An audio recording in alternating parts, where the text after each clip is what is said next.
Bom dia, boa tarde a todos e todas. Eu vou iniciar minha apresentação.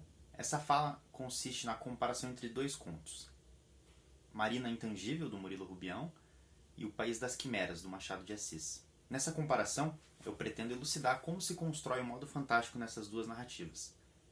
Fazendo um paralelo entre esses dois contos, entrelaçando com as reflexões teóricas que eu vou propor nessa fala, eu vou buscar evidenciar como se constrói de forma muito similar a unidade de efeito desses dois contos e a construção do fantástico nessas narrativas. É importante a gente contextualizar esses dois contos.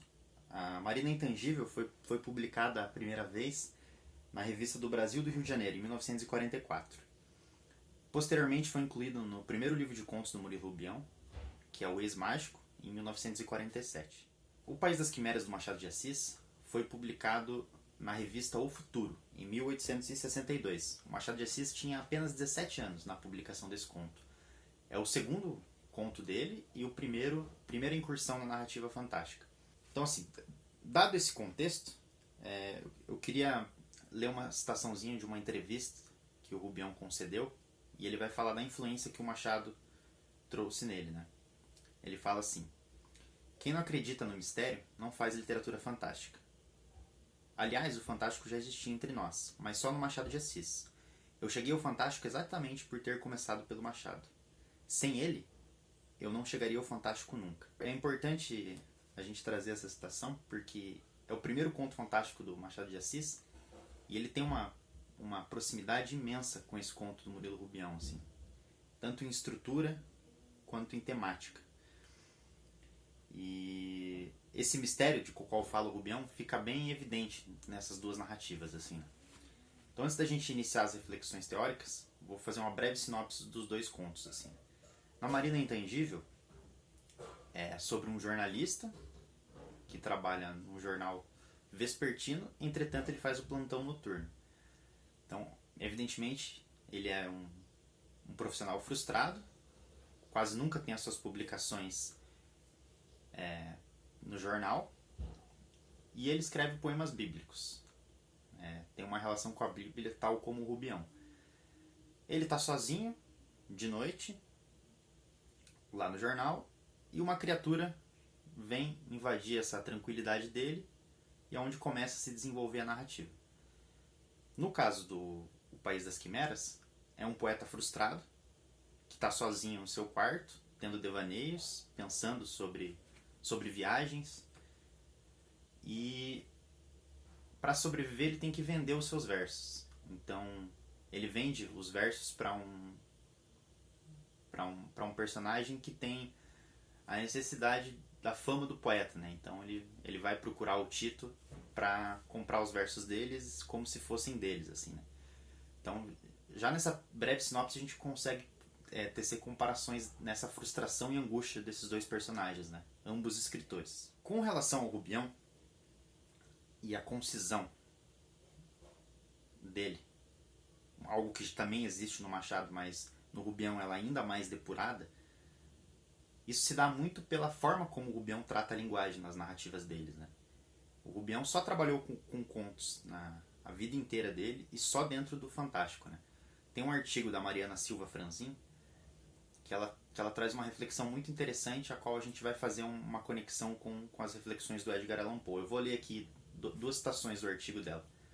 Notamos o eco da lição de Poe, na redução a que Rubião submete seus textos, eliminando todos os excessos, mantendo apenas as palavras essenciais, e poupando apenas aqueles termos cuja ausência comprometeria o todo da obra.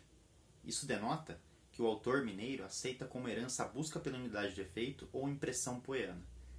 Pela supressão, Rubião encontra um meio de tornar cada palavra publicada absoluta e fundamental. Então o Rubião tem um esmeroso trabalho com a linguagem, né? Tanto que ele vai reescrever basicamente todos os contos dele. Tem contos que ele leva mais de uma década, tem contos que ele leva 2 décadas para escrever, e eles são constantemente alterados, de alterações pequenas a alterações maiores, assim. Então ele vai estar sempre buscando a palavra exata e uma clareza textual para a construção narrativa dele, né? Isso é fundamental até na comparação entre esses contos, né? Porque é basicamente a metade da narrativa do Rubião comparado ao do Machado, né? Ele é muito mais conciso e direto na sua construção. Então, com relação ao fantástico, o Davi Roas tem como premissa, como um elemento constitutivo básico do fantástico, o sobrenatural. E o que seria isso sobrenatural? É o sobrenatural num sentido bem amplo, que basicamente seria a irrealidade, né?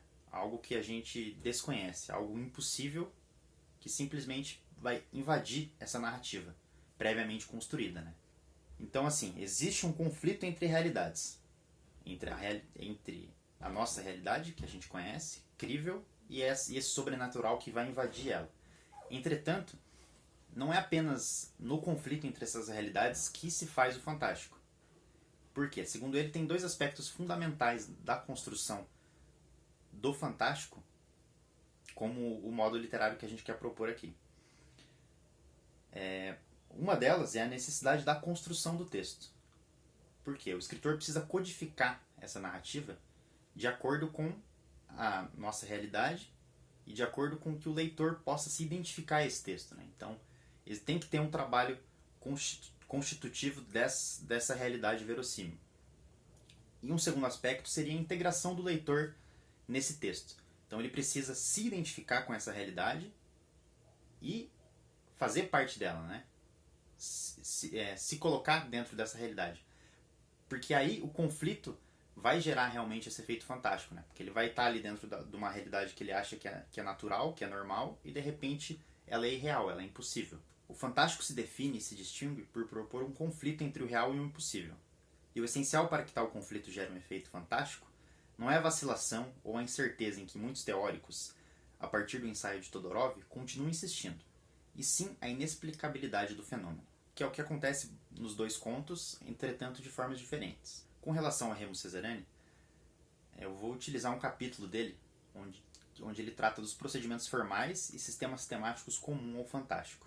Segundo ele, esses procedimentos e esses sistemas, eles, em um determinado momento histórico, constituíram o fantástico como um gênero homogêneo, né? Então, é possível perceber a repetição desses procedimentos retóricos, desses procedimentos temáticos, que estão circunscrevendo todas essas obras ao longo de um período, né? Obviamente que eles não definem o fantástico, mas é possível notar como elas se articulam entre elas, né? Quanto, por exemplo, um tipo de narrador se articula com um tipo de espaço.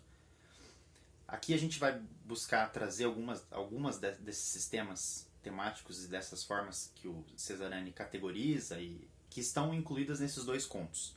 A noite, a escuridão, o mundo obscuro e as almas do outro mundo. A ambientação preferida pelo fantástico é aquela que remete ao mundo noturno. A aparição do estranho, do monstruoso, do irreconhecível. O fantástico surge de preferência considerado não como um gênero, mas como um modo literário, que teve raízes históricas precisas e se situou historicamente em alguns gêneros e subgêneros, né? Então a proposta aqui da fala também é essa, né? A gente não quer definir qual tipo de fantástico está contido no conto do Rubião ou do Machado de Assis, até porque é muito difícil buscar essa definição, né? A gente pode trazer várias reflexões e trazer definições diferentes. E ainda mais tratando do Rubião, que a própria crítica brasileira considera ele de muitas formas diferentes, né? Vai depender muito do olhar do pesquisador. Então o que precisa ser evidenciado aqui é como se constrói esse modo literário, né? Como a forma e a temática, como a forma e o conteúdo se articulam e constroem esse efeito do fantástico dentro dessas duas narrativas, né? De maneiras semelhantes. Para isso, para que isso fique claro, a teoria do Poe, a filosofia da composição, é fundamental aqui. Inclusive, como a Mariana tinha citado no artigo dela, o Rubião também declarou em entrevista que essa proposta do Poe ela é muito valiosa, né? A consideração inicial foi a extensão. Se alguma composição literária é longa demais para ser lida de uma só vez, temos que concordar e abrir mão do efeito imensamente importante que deriva da unidade de impressão. Pois se forem necessários dois momentos de leitura, os assuntos do mundo interferem e qualquer intenção de totalidade é destruída na mesma hora. Pois está claro que a brevidade deve estar em relação direta com a intensidade do efeito pretendido.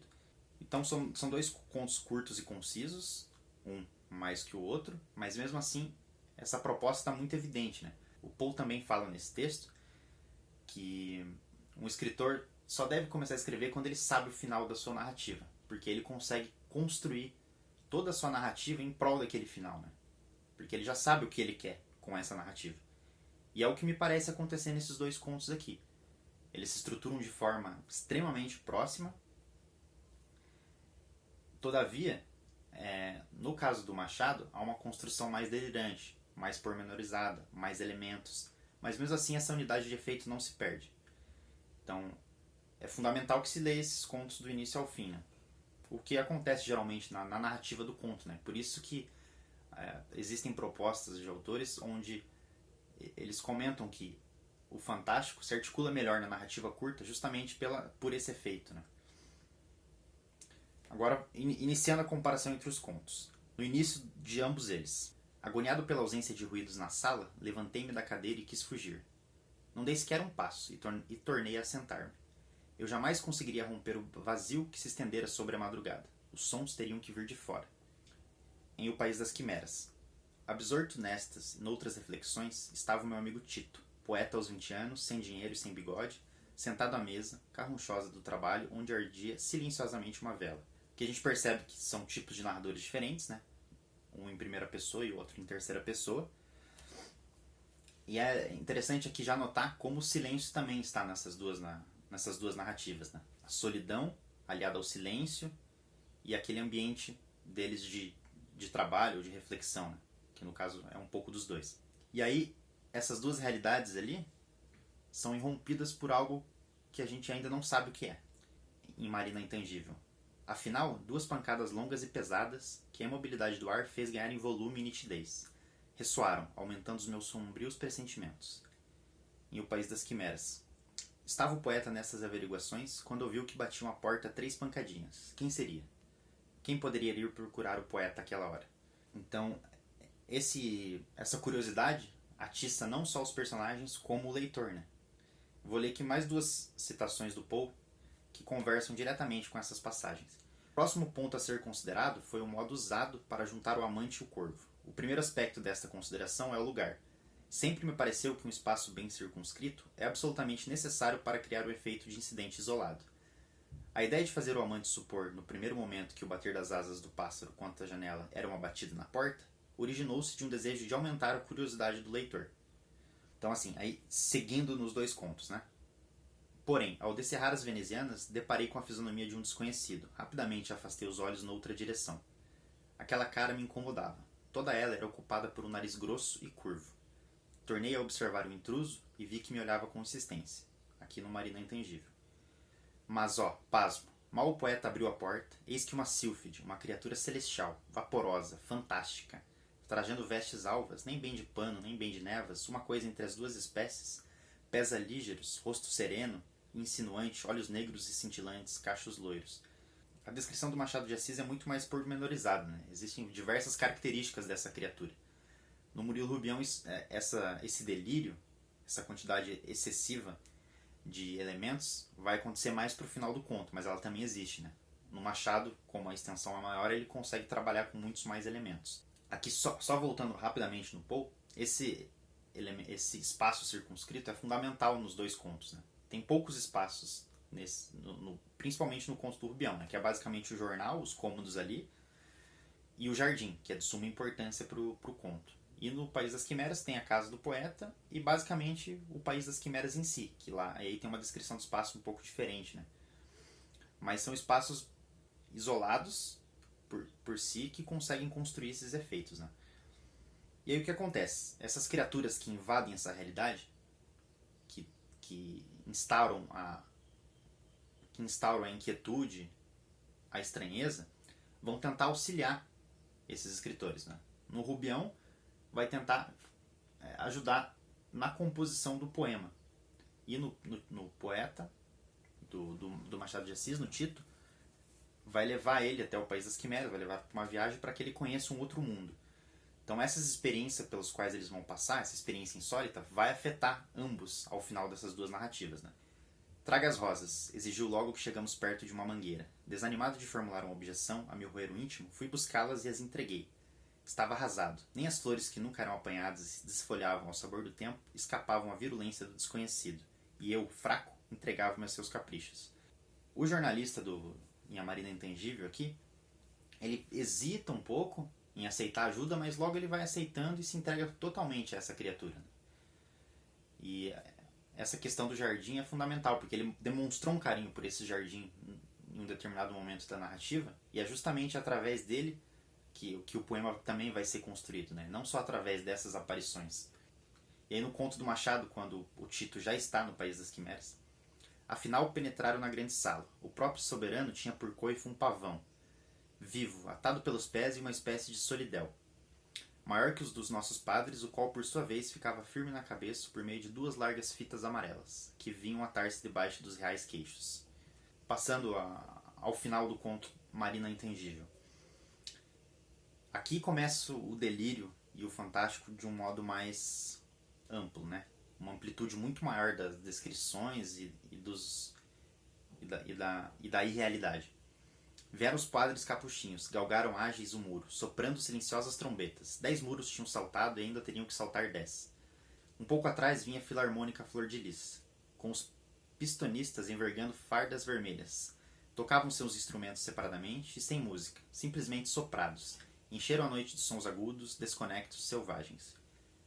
Os linotipos vinham voando junto aos obreiros, que compunham muito atento ao serviço. Letras manuscritas e garrafais. Os impressores caminhando com auxílio de compridas pernas de pau, encheram de papel o quintal. A partir disso, o fantástico vai começar a se dissolver, vai começar a se dissipar. E isso fica bem evidente nesse trecho aqui do País das Quimeras, por exemplo. No caso do Rubião, essa desconstrução é mais abrupta. No Machado de Assis, ela é gradativa. A fantasia e a utopia entrelaçaram-se as mãos e olhavam para Tito. O poeta quis fazer algumas perguntas, mas quando ia falar, reparou que as duas haviam se tornado mais delgadas e vaporosas. Atônito e palpitante, Tito percorreu algumas galerias e afinal saiu à praça. Todos os objetos estavam sofrendo a mesma transformação. Dentro de pouco, Tito sentiu que lhe faltava apoio aos pés e viu que estava solto no espaço. A primeira impressão, quando se viu em terra, foi de satisfação. Depois tratou de ver em que região do planeta se achava. Podia ter caído na Sibéria ou na China. Verificou que se achava a 2 passos de casa. Apressou-se o poeta a voltar a seus pacíficos lares. Então eles voltam para a normalidade deles, e para a solidão e para o silêncio. E aí esses são os trechos finais dos 2 contos. Quando deles me desvencilhei, encontrava-me só no terreiro e nenhum som, nenhum ruído se fazia ouvir. Sabia, contudo, que o poema de Marina estava composto, irremediavelmente composto, feito de pétalas rasgadas e sons estúpidos. A partir do silêncio surgem esses inúmeros sons inexplicáveis, e a partir do jardim que ele tem um carinho, ele consegue construir esse poema, né? Então aqui a gente pode até fazer uma leitura um pouco metalinguística de como se constrói o poema na cabeça desse poeta, né? Que às vezes pode ser só um devaneio, uma alucinação dele, do próprio fazer poético, né? Aí o final do País das Quimeras. A vela estava gasta, a galga estendida sobre a mesa, tinha os olhos fitos na porta. Tito entrou e atirou-se sobre a cama, onde adormeceu, refletindo no que lhe acabava de acontecer. Desde então, Tito possui um olhar de lince, e diz, à primeira vista, se um homem traz na cabeça miolos ou massa quimérica. No caso do Tito, ele também foi afetado por essa aparição e por esse fantástico, e passou a olhar o mundo de outra forma, né? Então, o que a gente consegue perceber, estruturalmente falando, nesses 2 contos, né?